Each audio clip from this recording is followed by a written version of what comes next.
como siempre, os animo a que le deis like al vídeo, que os suscribáis al canal y activéis la campanita de notificaciones para que contenido como ese os pueda llegar. Y si os ha gustado mucho el vídeo o los vídeos, podéis compartirlo con vuestros seres queridos y con aquellas mujeres que creéis que les interesa. Antes de empezar, me gustaría explicaros un poquito mi outfit, que es precioso. Llevo esta levita de doble botonadura precioso. Esos botones son como doraditos. Una cucada. Es un cuello redondo, muy bonito. Tiene las mangas, son como largas, ideales para la primavera. Y son abullonadas, así. Precioso. Ya sabéis que yo soy muy aficionada a las levitas, ¿vale? Las levitas siempre son este tipo de atuendo cómodo, estructurado, de líneas bastante rectas y clásicas, pero que se adaptan muy bien en el cuerpo de la mujer. En este caso, en la parte bajera tiene un faldón muy bonito y es muy femenino porque tiene vuelo, ¿no? Tiene un corte mini. De todas maneras, yo creo que esta levita, si no me equivoco, ya lo he sacado en algún vídeo del canal. Así que si te interesa, vete al canal y chequéalo por ahí. Como siempre llevo mi diadema de perlitas, que a muchas de vosotras os encanta, a mí también. Llevo mis pendientes de perlitas, precioso. Y el maquillaje, como siempre, es el mismo, ¿vale? Los labios que siempre me preguntáis es de Maybelline, ¿vale? En el color, como siempre, 118. Siempre me pongo el mismo color. Me encanta. Es este rojo apasionado, muy bonito, que va muy bien con mi tono de piel. Así que lo recomiendo. Luego también a veces me pongo que es en un color burdeos, en un color bordeaux. Es muy bonito. Este es la 115. Y esta me lo pongo para cuando voy a actividades como de ir al campo y demás, que no quiero utilizar, que no es apropiado este rojo. Entonces me pongo este bordeaux. Precioso. Y cuando quiero ser un poquito más creativa, me pongo ¿vale? Este es en un tono lila, muy bonito. A mí, por mi tono de piel, me queda muy bien. Pero esto solo lo pongo cuando siento que necesito algo de drama. Es muy bonito, ¿eh? Y queda muy bien, queda muy elegante. Pero es verdad que no me lo pongo todos los días. Este es en el número 40, ¿vale? Y esto es en cuanto al maquillaje, así que sin más dilación vamos a empezar con el contenido del directo de hoy. Como siempre, mi tecito en mi tacita. Bueno, ¿cuáles son las cosas que me hubiera gustado saber a los 18 años? Nosotros somos jóvenes y como personas jóvenes tenemos el empuje de la juventud, ¿no? Tenemos estas ansias de hacerlo todo. Tenemos la soberbia también que te da los pocos años. Es algo que es muy positivo. Somos curiosos, somos guapos y guapas, somos inteligentes, somos listos y pensamos que lo sabemos todo. Pensamos que lo sabemos todo y que la gente mayor no sabe nada. Al fin y al cabo ya vivieron su vida, algunos de ellos, y no tienen nada que enseñarnos a veces porque damos por hecho de que porque conocemos la tecnología y cómo funciona todo eso, lo sabemos todo. Eso no es así. Porque yo llegué en un momento que toqué fondo y me di cuenta que no sabía nada. Que todo lo que una vez me habían contado o todo lo que yo creía saber era mentira. Y en ese momento me refugié, como pasan muchos, en la sabiduría ancestral.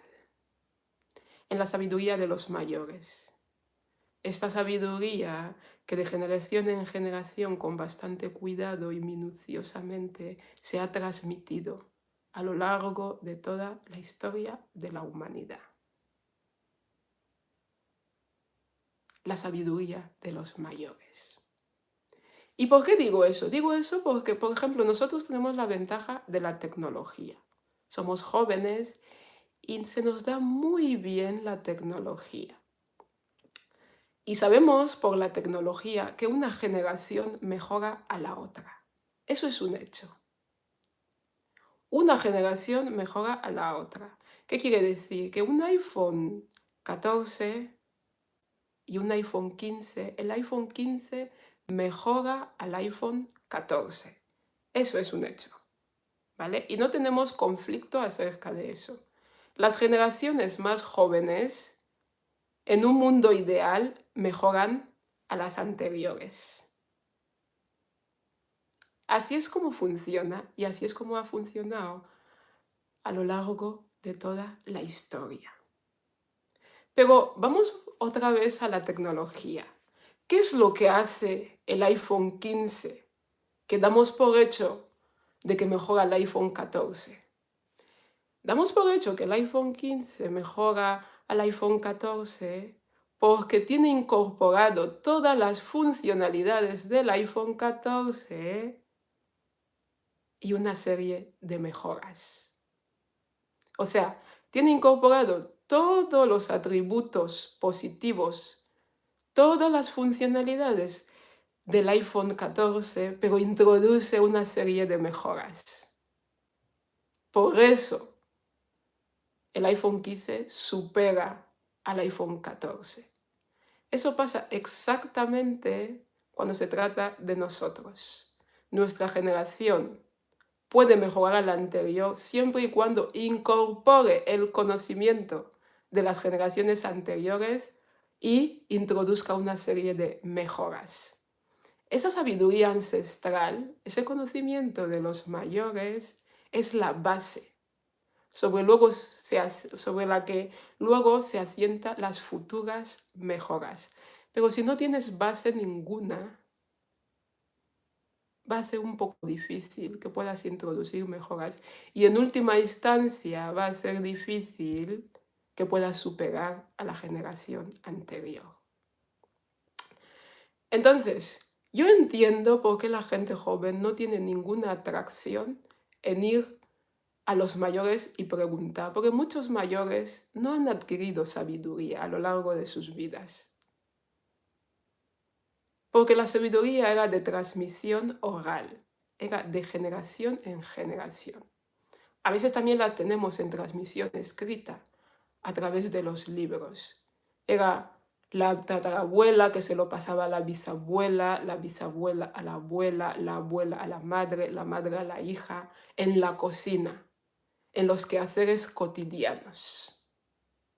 En el caso de lo femenino. En el caso de lo masculino, eran los padres que transmitían una serie de valores a sus hijos durante el aprendizaje del oficio. Pero puesto que ha habido unas cuantas generaciones donde las mujeres han abandonado las cocinas para ir detrás del dinero y los hombres han abandonado los oficios para ir detrás de las corporaciones, esta transmisión oral de aquellos valores tradicionales que forman parte de la naturaleza del ser humano se han perdido.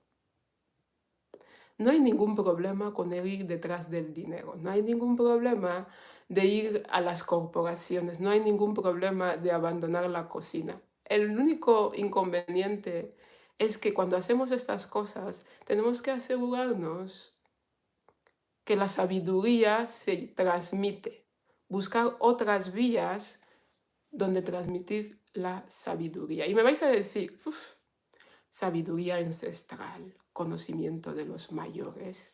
Eso suena como muy arcaico. Estamos en un mundo moderno, somos bastante modernas, ¿no? Tenemos internet, entendemos de las nuevas tecnologías. Esto es cosa de viejos, esto es cosa de gente mayor, esto es cosa de gente retrógrada y arcaica. Yo utilizo la palabra sabiduría de los mayores porque yo soy de origen africano. Yo soy africana, de origen. Nací en una preciosa isla de África Central. Y ahí, en todos y cada uno de los pueblos, existe lo que se llama la Casa de la Palabra. La Casa de la Palabra es como una institución donde están los mayores, los grandes portadores del conocimiento. Son personas, obviamente, mayores, con experiencia en la vida y conocimiento, y están dispuestos a compartir. Entonces la gente de los pueblos van cuando tienen dudas, cuando tienen alguna historia o cuando tienen alguna situación, van a consultar a los mayores. De tal manera que cuando una mujer casada tiene líos con la pareja, no se mete en TikTok o en YouTube o yo qué sé, o no le consulta a la amiga divorciada, que imagino que está divorciada por algún motivo. No hace eso, sino que se acerca a los mayores, porque esas personas tienen la sabiduría oral que se ha transmitido a lo largo de muchísimas generaciones y tienen la experiencia. Y entonces esas personas les orientan. Es una orientación, no te obligan, te orientan, ¿vale? Y así es como el conocimiento se transmite. Y me vais a decir, pero ¿para qué? Si tenemos una serie de otros conocimientos, si TikTok está funcionando muy bien y tú estás en YouTube. Sí, estoy en YouTube. Y cuando tenéis dudas, podéis entrar en YouTube. Pero si tenéis a una persona mayor con algo que decir, os recomiendo encarecidamente que los escuchéis. Que los escuchéis. Yo sé que hay gente mayor que no tiene mucho que compartir porque simplemente no ha adquirido conocimiento, no ha adquirido experiencia, no tiene sabiduría. Eso es como la pescadilla que se muerde la cola. Los jóvenes no van a los mayores y los mayores tampoco tienen, a veces, no tienen conocimiento que proporcionar. Puedo entender, pero si tenéis algún mayor, una persona mayor de edad avanzada, con experiencia en la vida y conocimientos, os recomiendo que si tiene algo que decir, los escuchéis. ¿Y por qué esos valores tradicionales son importantes? ¿Por qué es necesario esos valores tradicionales? Porque ese conjunto de conocimientos, ese conjunto de valores tradicionales han soportado el pasar del tiempo porque funcionan. No son modas. Lo único que pasa de moda son las modas. Esos conocimientos no han pasado de moda y han resistido el pasar de los años, a veces incluso de los siglos, porque simplemente son consecuentes con la naturaleza del ser humano. Están en armonía con la naturaleza del ser humano. Entonces, tú para poder conocerte, lo primero que tienes que hacer es conocer tu naturaleza. Y esos valores tienen la ventaja de que están en sintonía con la naturaleza del ser humano. Es bonito. Es realmente bonito. Y me vais a decir, pues eso yo sigo sin convencerme. A ver, sí, pero ya no estamos en la época de mis bisabuelos y el mundo ha cambiado. Sí, estoy completamente de acuerdo con esa aseveración. El mundo ha cambiado. Pero lo que ha cambiado es el entorno. Es el entorno ha cambiado y mucho, y a una velocidad brutal. Hace 50 años no teníamos un teléfono móvil, hoy lo tenemos. El entorno ha cambiado, pero por suerte o por desgracia, la naturaleza del ser humano no cambia. La naturaleza del ser humano es intrínseco al ser humano. No cambia. No cambió ayer, no cambiará hoy y tampoco cambiará mañana. Un pino es un pino. Esa es su naturaleza. Y los pinos crecen hacia arriba. El pino seguirá creciendo hacia arriba hoy, mañana y siempre, porque es su naturaleza. Y la naturaleza quiere existir, quiere expandirse. Si vas en contra natura, puedes hacerlo perfectamente. Pero la naturaleza es despiadada. La naturaleza es despiadada. ¿Puedes nadar contra corriente? Sí, puedes hacerlo. Pero requerirá de muchísimo sufrimiento. Tendrás que nadar con muchísima fuerza. Eso es cuando la vida se empieza a convertir cuesta arriba.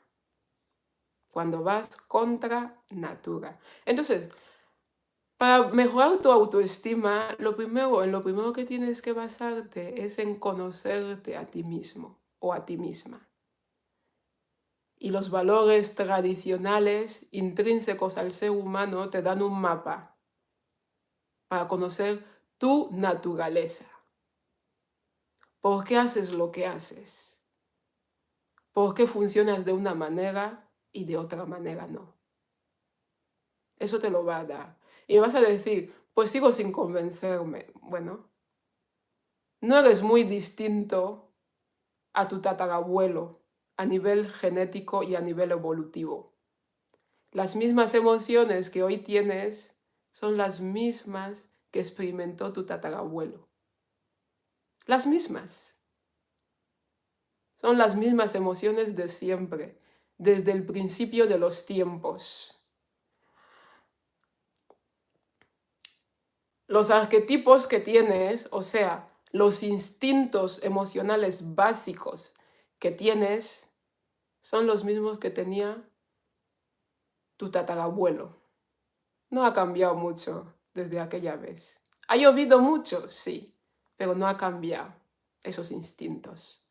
Son los mismos. ¿Por qué? Porque es tu naturaleza.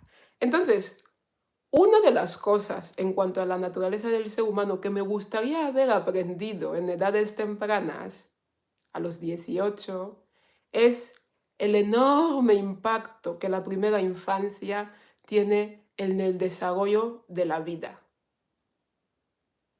Es brutal. Tiene un impacto que no os podéis ni imaginar. La primera infancia. Sé que muchos estaréis pensando ahora y decís, pues yo tuve muy buena infancia. Tuve muy buena infancia. La primera infancia, ese es el periodo en el cual se instalan los programas vitales, los programas más importantes. Y a partir de ahí, como un ordenador, nos dedicamos a ejecutar esos programas. Una y otra vez. Como un ordenador.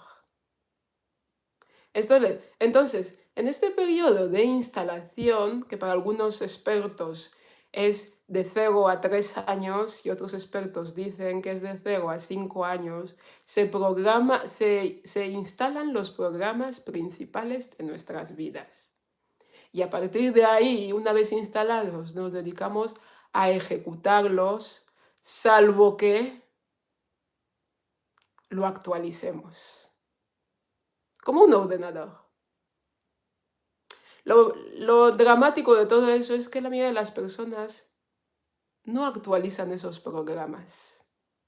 Entonces, viven una vida ejecutando viejos patrones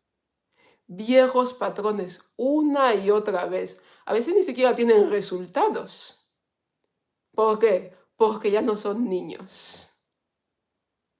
Ya no son niños. Esos programas, algunos funcionaron muy bien en la primera infancia, pero en la vida adulta, seguir funcionando bajo determinados parámetros no suele ser sano.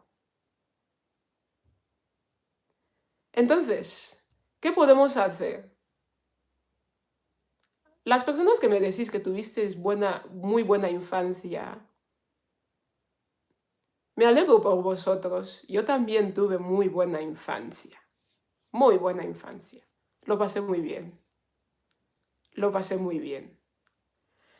Si habéis tenido los padres excelentes, que os han dado el amor incondicional, de calidad y de cantidad durante esta etapa, en la vida adulta no vais a tener ningún problema. Vais a ser adultos maduros, con vidas muy excelentes, vidas prósperas. Vais a ser un adulto maduro que funciona bien. Pero puesto que la mayoría de las personas del mundo crecen en familias disfuncionales, viven una vida de disfuncionalidad. Entonces, ¿cuáles son esos programas que se instalan en la primera infancia? Todos los programas relacionados con el amor se instalan en la primera infancia, en el amor y en la capacidad de tener y sostener las relaciones afectivas. Recordad que somos seres sociales. Los afectos son las cosas que nos nutren. ¿Vale?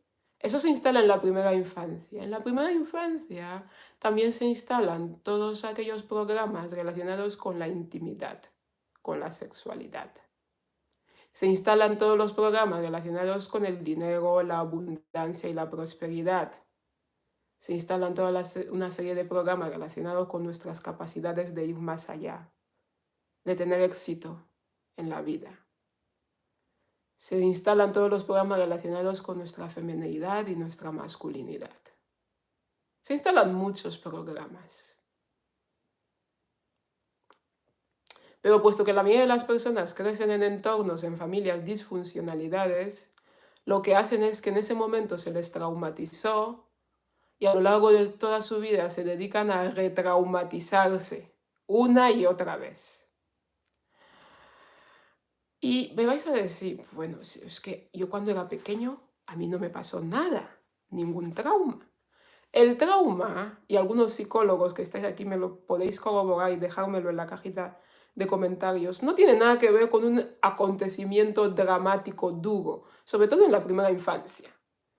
En la primera infancia son pequeños detalles que tu cerebro es como que hace una foto de ese momento y lo determina como realidad, como cierto. Y a partir de ahí lo único que hace es repetir ese momento. De tal manera que ya no es que los demás me han hecho. Es que yo tengo un programa donde yo trato de ejecutar constantemente ese programa y yo elijo a personas para ejecutar el programa. La idea sería ir y desinstalar el programa y volver a actualizar un nuevo programa. Eso es lo que te daba la sabiduría ancestral. La sabiduría de los mayores. Esa sabiduría te permitía, y puesto que está en armonía con la naturaleza del ser humano, te permitía que aquellas zonas donde tengas disfuncionalidades, mediante la adquisición de conocimiento a través de una educación, tú puedas desinstalar los viejos patrones e instalar otros nuevos que son más útiles. Porque al fin y al cabo ya no eres un niño, ¿sabes? Entonces te lo daba la sabiduría ancestral, el conocimiento de los mayores. Pero también está el psicoanálisis, las terapias psicológicas, por ejemplo, el psicoanálisis. ¿Qué es lo que hace un psicoanalista? Vais a la primera infancia para ver qué es lo que pasó ahí. Es una especie de ir y desinstalar. Y luego, si él es bueno, te vuelven a instalar unos nuevos patrones, unos nuevos programas, para que funciones como un adulto sano que funciona bien. Y eso se consigue a través de, hay otros medios también. Todo lo relacionado con los valores religiosos y espirituales te ayudan a eso. El trabajo interior te ayuda a eso. Porque os voy a decir una cosa. Cualquier texto sagrado ha sobrevivido el pasar del tiempo, a veces 3000, 5000 años. ¿Creéis que una cosa que no tiene ningún tipo de valor, ningún tipo de importancia, puede sobrevivir 5000 años? Vuestros teléfonos móviles tienen muchísimo valor y muchísima importancia. ¿Cuánto tiempo sobreviven? Así que estos textos sagrados, me da igual la religión en el que seáis. Estos textos sagrados han sobrevivido el pasar del tiempo porque tienen algo que enseñar y algo muy valioso acerca de la naturaleza del ser humano. Entonces tenéis más herramientas y todas, si os dais cuenta, están englobadas dentro de lo que es la educación. La educación, ¿vale? El adquirir la sabiduría ancestral que se pasaba de generación en generación era una manera de educación que en última instancia hacían los padres en la casa, ¿vale? Y me vais a decir, pues sí, la mayoría de las personas se educan. De hecho, si no lo hacéis, os recomiendo. Esa educación reglada, lo recomiendo. Lo recomiendo. Esa educación de primero empezar en el preescolar y luego en la primaria, la secundaria, el bachillerato y la universidad, os lo recomiendo encarecidamente. Si queréis ser adultos, cultos, es necesario. Pero esa educación reglada tiene un propósito. El propósito es que seáis buenos trabajadores y que ganéis dinero, lo cual me parece excelente. Pero no os ayuda a autoconoceros. No os ayuda a entender cuál es vuestra naturaleza. ¿Por qué hacéis lo que hacéis? ¿Por qué funcionáis como funcionáis? Porque recordad que todos estos elementos son necesarios para desarrollar una autoestima, para ser seres humanos sanos que funcionan bien. Y eso no te lo da la educación reglada. No te lo da. Por eso estaba el conocimiento y la sabiduría de los mayores. Y por eso estaba esa serie, ese conjunto de valores tradicionales congruentes con la naturaleza del ser humano que sobrevivieron a lo largo de toda la historia de la humanidad. A mí me hubiera gustado que alguien me hubiera dicho hasta qué punto mi infancia influye en el desarrollo de mi vida. Porque yo tendría la herramienta perfecta. Cuando veo que algún patrón se repite y que no me está haciendo bien, podría ir, desinstalar el programa e instalar otro nuevo programa. Y no pasar toda la vida retraumatizándome. Porque la mayoría de las personas están rotas. Esto me gustaría saberlo.